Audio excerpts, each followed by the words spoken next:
చేసినటువంటి దాన్ని వీళ్ళు తప్పు అంతే. ఇప్పుడు పీపీపీ కూడా అంతే కదా సార్, ఇప్పుడు పీపీపీ కూడా అదే కదా, మీరు చెప్పే విధానమే పీపీపీ అంటే అదే, పీపీపీ అన్న కూడా అదే సార్.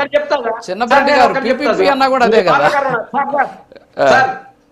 మీ అధినేత ఉన్నారు సార్, మీ అధినేత పెట్టుబడి పెట్టి ఛానల్ ఓపెన్ చేసి మీ అధినేత మీ అందరికి జీతాలు ఇచ్చుకుంటా చిన్నపరెడ్డి అనేవాడికి పెత్తనం ఇస్తాడు, చిన్నపరెడ్డి అనేవాడు ఆపరేట్ చేస్తాడని మీరు ఒప్పుకుంటే ఇది వాస్తవం అని మనం ఒప్పుకోవచ్చు. ఇస్తాడా మీ ఓనర్ గారు, మీ అధినేత ఇస్తాడా? సరే మీకొక్క సరే ఇప్పుడు మీరు మా అధినేత గురించి మాట్లాడారు కాబట్టి మీకు ఒక డాక్యుమెంట్ చూపిస్తా. ఒక్క నిమిషం ఆన్సర్ చెప్తా, వెయిట్ ప్లీజ్, ఆన్సర్ చెప్తా, వెయిట్. పీసీఆర్ ఆ డాక్యుమెంట్ ఒకటి ప్లే చేయండి అయ్యా, ఒకసారి ఆ డాక్యుమెంట్ ఒకసారి ప్లే చేయండి ప్లీజ్. చిన్నపరెడ్డి గారికి ఒక ఆన్సర్ చేయాలి, డాక్యుమెంట్ ఒకసారి ప్లే చేయండి. చిన్నపరెడ్డి గారు ఆ డాక్యుమెంట్ చూడండి, ప్యానలిస్టులు మిగతా వాళ్ళు కూడా ఆ డాక్యుమెంట్ చూడండి. సరే వారు మా అధినేత పీపీపీ అంటే ఏందని అడిగారు కదా. 9వ తేదీ ఫిబ్రవరి 2024లో పార్లమెంటు స్టాండింగ్ కమిటీ ఇచ్చినటువంటి 157వ రిపోర్టు దేని మీదంటే హెల్త్ అండ్ ఫ్యామిలీ వెల్ఫేర్కి సంబంధించినటువంటిది, అది డాక్యుమెంట్ మనం చూస్తున్నాం. ఈ డాక్యుమెంట్లో ఉన్నటువంటి సభ్యులు, లోక్సభ సభ్యుల్లో 14వ పేరు ఉంది చూడండి, మీరు ఒకసారి చూస్తే 13వ పేరు దాంట్లో శ్రీ మద్దెల గురుమూర్తి, వైఎస్ఆర్ కాంగ్రెస్ పార్టీ ఎంపీ, ఆయన ఈ కమిటీలో మెంబర్. వీళ్ళు ఇచ్చినటువంటి నివేదికలో ఏముంది అంటే దేశంలో ఉన్నటువంటి మెడికల్ కాలేజీల్లో వ్యయం ఎక్కువగా అవడం వల్ల ఉన్నటువంటి పాపులేషన్ తగ్గట్టుగా డాక్టర్లు లేకపోవడం, మెడికల్ విద్య అనేది జనాలకి అందుబాటులోకి రాకపోవడం వల్ల ప్రభుత్వాలకు వ్యయంగా మారినటువంటి నేపథ్యంలో దీన్ని పీపీపీ మోడ్లో కానీ ఇచ్చినట్లయితే ఎవరైతే దీన్ని పీపీపీ మోడ్లో చేస్తారో వాళ్ళకి ట్యాక్స్ బెనిఫిట్స్, ఇతర బెనిఫిట్స్ ఇచ్చి కొద్ది రోజులు వాళ్ళ చేత చేపించి సిఆర్ఎస్ అంటాం అనమాట, కార్పొరేట్ రెస్పాన్సిబిలిటీ స్కీమ్ అంటాం. సో ఆ విధంగా తీసుకొచ్చి వాళ్ళ ద్వారా ఈ కార్యక్రమం చేస్తే బాగుంటుంది అనేటటువంటి ఒక నివేదిక ఇచ్చారు.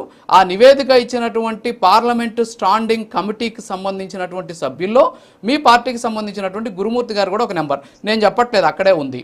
సో ఇది స్పష్టంగా కళ్ళ ముందు కనిపిస్తుంది. నిన్న వారు కూడా సంతకాల సేకరణలో పాల్గొన్నటువంటి పరిస్థితి.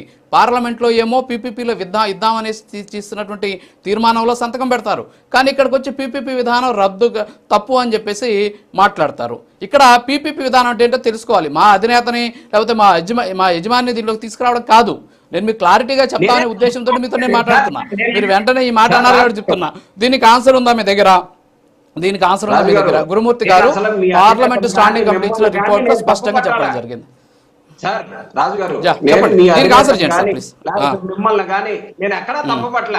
మీ అధినేత జేబులో డబ్బులు పెట్టి మీ అధినేత ఛానల్ ఏర్పాటు చేసి మీ అధినేత ఛానల్స్ మీ అందరికి కూడా జీతాలు ఇచ్చుకుంటూ చిన్నపరెడ్డి అనే వాడికి పెత్తనం ఇస్తాడా ప్రైవేట్ పరానికి? ఎందుకు ఇస్తారు? ఇవ్వరు కదా. అది ఉండే ప్రైవేట్ వ్యవస్థలో లేదు సార్, అది ప్రభుత్వ వ్యవస్థలో ఉంది. మీరు చూపించిన మార్గాలు ఇవన్నీ ప్రైవేట్ వ్యవస్థలో లేవు. ఇప్పుడు మా యజమాని ప్రభుత్వ యజమాని కాదు, ప్రైవేట్ యజమాని ఆయన. ఇప్పుడు మీరు ప్రభుత్వంలో ఉన్నారు, ప్రభుత్వంలో నిర్వహణ ప్రజల సొమ్ము, ఇది ఆయన సొంత డబ్బుతో ఛానల్ నడుపుతున్నారు.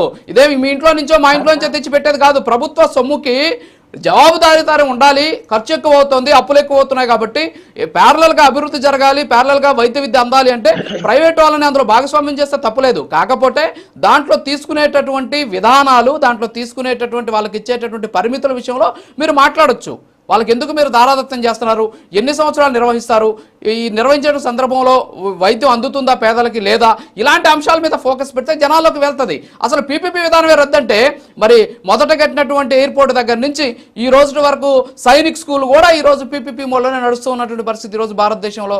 మరి దీనికి సంబంధించి ఏం సమాధానం చెప్తారు సార్ మీరు? సార్ ఎయిర్పోర్ట్ల గురించి, హైవేల గురించి అవి వేరు సార్. విద్యా వైద్యం అనేది Sainik school sir, IIT sir, Sainik schools sir, Sainik school, IIT, IIM, మీకు ట్రిపుల్ ఐటీ, మీకు పులివెందుల్లో ఉన్న సార్ ట్రిపుల్ ఐటీలు ఉన్నాయి. రాజశేఖర రెడ్డి గారి హయాంలో ట్రిపుల్ ఐటీలు చాలా వచ్చాయి, చాలా అద్భుతమైనటువంటి విద్య అందింది అప్పట్లో, టెక్నికల్ విద్య. అవి కూడా పీపీపీ విధానంలో ఉన్నాయి సార్. నూజివీడు సార్ చూడండి సార్, పీపీపీ విధానంలో ఉన్నాయి, మీకు నేను డాక్యుమెంట్ పంపిస్తా. రాజుగారు మీరు పీపీపీ విధానాన్ని సపోర్ట్ చేయడం వల్ల మాకు ఇబ్బంది లేదు, కానీ పేదవాడికి సరే సరే దాన్ని మీరు కూడా ప్రజల దృష్టికి తీసుకెళ్ళి మంచి నేను ప్రజలు నాకు వైఎస్ఆర్ కాంగ్రెస్ పార్టీ కూటమితో నాకు సంబంధం లేదు, సబ్జెక్ట్ మాట్లాడతాను, దానికి ఆన్సర్ కావాలి. నేను మాట్లాడిన దాంట్లో 7 నిమిషాలు మీరే మాట్లాడారు సార్. నేనే మాట్లాడాలి. మీరు నా యజమాని గురించి మాట్లాడితే క్లారిటీ ఇచ్చాను సార్. మీరు నన్ను అడిగారు కదా. కాదు సార్ 7 నిమిషాలు మాట్లాడాలి. 3 నిమిషాలు 2 నిమిషాలు నేను మాట్లాడాలి. ఇవ్వాలి కదా మీరు. సరే చెప్పండి సార్. ఈరోజు రాష్ట్ర వ్యాప్తంగా అనంతపురం నుంచి శ్రీకాకుళం వరకు ప్రజలు కదం తొక్కారు సార్. నిన్న జరిగినటువంటి ర్యాలీలో ప్రజలందరూ కూడా మమేకమై చేసినటువంటి ఈ ఉద్యమాన్ని ఖచ్చితంగా ప్రభుత్వం మెడలు వంచి తీరుతాం.